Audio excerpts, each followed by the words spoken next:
qui m'intéressait surtout dans ce sujet, il y a cette histoire bien sûr, mais derrière cette histoire c'était... Enfin, je suis d'origine allemande, mes parents sont allemands, ils ont vécu pendant la guerre en Allemagne, et moi je suis né après. Comment vivaient les gens au quotidien? Comment on vit au quotidien sous une dictature? Ma mère me parlait souvent, elle me disait qu'elle n'avait rien vu, que la vie se passait normalement, il n'y a que des choses... Allora, quello che mi ha interessato in questo lavoro, ovviamente oltre all'argomento, oltre al tema, è che siccome i miei genitori sono tedeschi, io sono di origine tedesca, anche se sono nato dopo la guerra, ma quello che mi interessava era cercare di rendere quello che era la vita di tutti i giorni.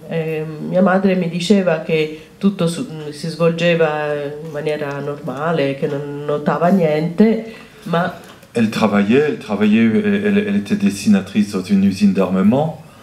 Il y avait le service du travail obligatoire qui durait 2 fois 6 mois, si mes souvenirs sont bons. Et ce qui l'avait frappé surtout, c'était et moi aussi, c'était le Sonntagseintopf. Ces fameux repas pris collectivement deux dimanches par mois, le repas sans viande.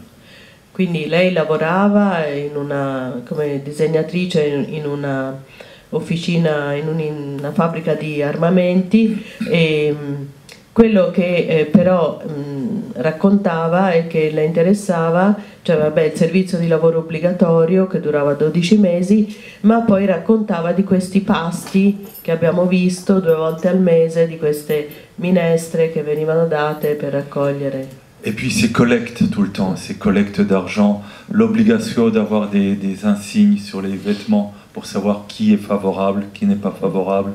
Les gens devaient avoir ces insignes, je n'ai pas trouvé ça dans les archives, des insignes aux portes, devant les portes des appartements, fallait mettre un insigne aussi pour voir si on soutenait ou si on ne soutenait pas.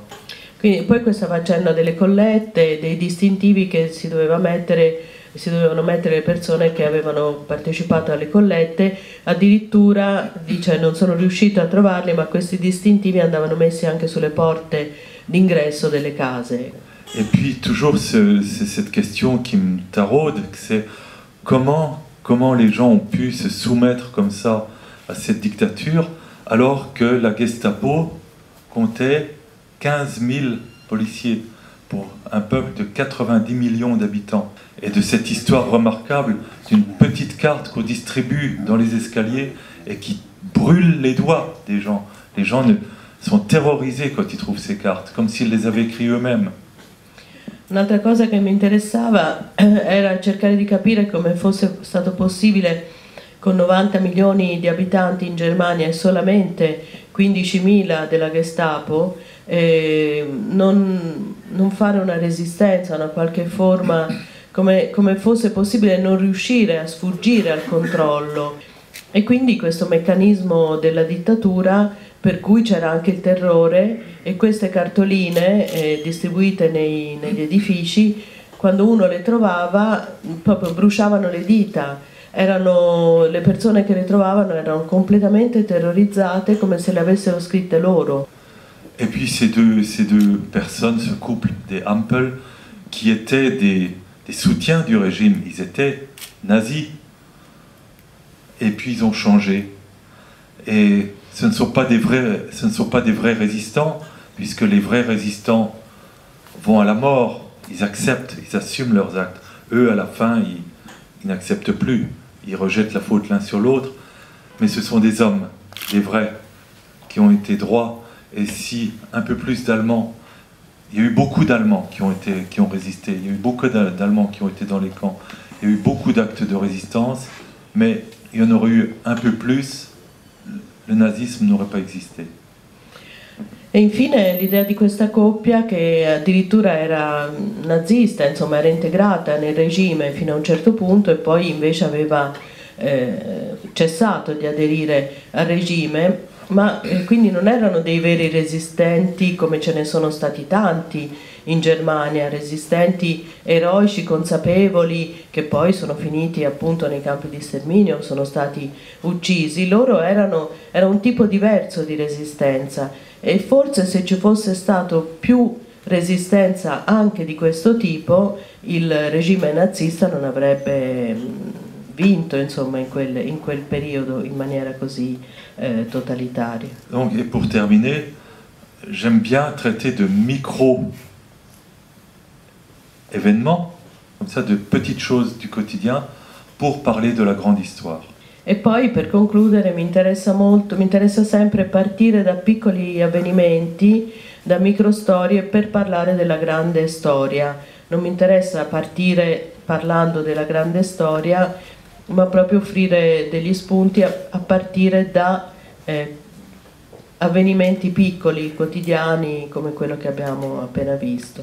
Questo romanzo, che io ho letto grazie, me l'ha fatto scoprire Michael, il titolo italiano è Ognuno muore solo, è un romanzo veramente bellissimo, anche perché dà l'idea di questo terrore, di questa delazione, racconta la storia di un condominio con tutti i personaggi di questo condominio, fra cui la coppia in questione, e veramente dà già quel romanzo il senso della paura che dominava. Vorrei chiedere, secondo la sensibilità dell'autore, di mettere in cortocircuito due affermazioni estremamente interessanti che ci sono nel film, ovvero da un lato che una persona senza cultura è privata della possibilità di avere un'informazione realmente libera, arrivi comunque a delle idee proprie, politiche e anche economiche di vaglia, e dall'altro che la stessa persona però non arrivi a cogliere l'antisemitismo ormai palese nella Germania. Moi je crois que si, dès l'instant où on ouvre les yeux, on voit. Il faut ouvrir les yeux, c'est tout. Hein? Culture, pas culture. Et lui, vraiment, il n'était pas cultivé, parce que je mets la petite séquence, toutes les fautes d'orthographe, et j'ai eu beaucoup de mal à traduire les cartes postales, à les traduire en français, parce que c'est très mal écrit, c'est intraduisible. Allora, per quello che riguarda la prima questione, quando uno apre gli occhi, quindi lì non c'entra più l'essere colto, non esserlo.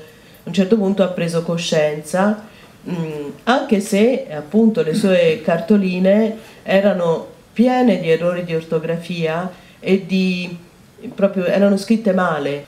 Quant à la deuxième question, sur la question juive, on a retrouvé 232 cartes, il en reste 40 dans le dossier. Où sont passées les autres? Sans doute que des gens les ont gardées, les ont prises pour eux, mais dans le dossier de la Gestapo, il y a pas mal de cartes qui ont été retranscrites. Et dans tout ce que j'ai lu, jamais, parce que moi je suis homme du fin du XXe siècle et du début du XXIe siècle, et je sais ce qui s'est passé avec les Juifs. Donc faisant ce film, je me suis senti obligé d'en parler. Mais je pouvais aussi ne pas en parler. J'ai évoqué cette question-là, alors qu'elle n'avait pas lieu d'être. Fallada, dans son roman, en parle. Allora, per quanto riguarda la questione sull'antisemitismo, negli archivi ci sono 40 cartoline sulle 232 che sono state scritte, poi ce ne sono però altre trascritte, quindi non fisicamente quelle autentiche ma copiate, e non c'era traccia, non si può sapere se nelle altre c'era traccia di qualcosa. Io, con la mia sensibilità di uomo degli anni 2000, insomma della fine del Novecento e degli anni 2000, che quindi sa cos'è successo agli ebrei, mi sono sentito in dovere di segnalarla, questa mancanza di accenni all'antisemitismo, però lo faccio con la mia sensibilità e registrando questo problema. Potevo anche non parlarne, semplicemente non ne ho trovato traccia. Non, mais la question... Ah, e Fallada, Fallada, insomma, l'autore di questo romanzo invece ne parla, tant'è vero, questo lo aggiungo io, che uno dei personaggi di questo condominio è una donna ebrea perseguitata che poi si uccide gettandosi dalla finestra, eccetera. Frau Rosenthal. Frau Rosenthal, Voilà. appunto. Voilà, c'est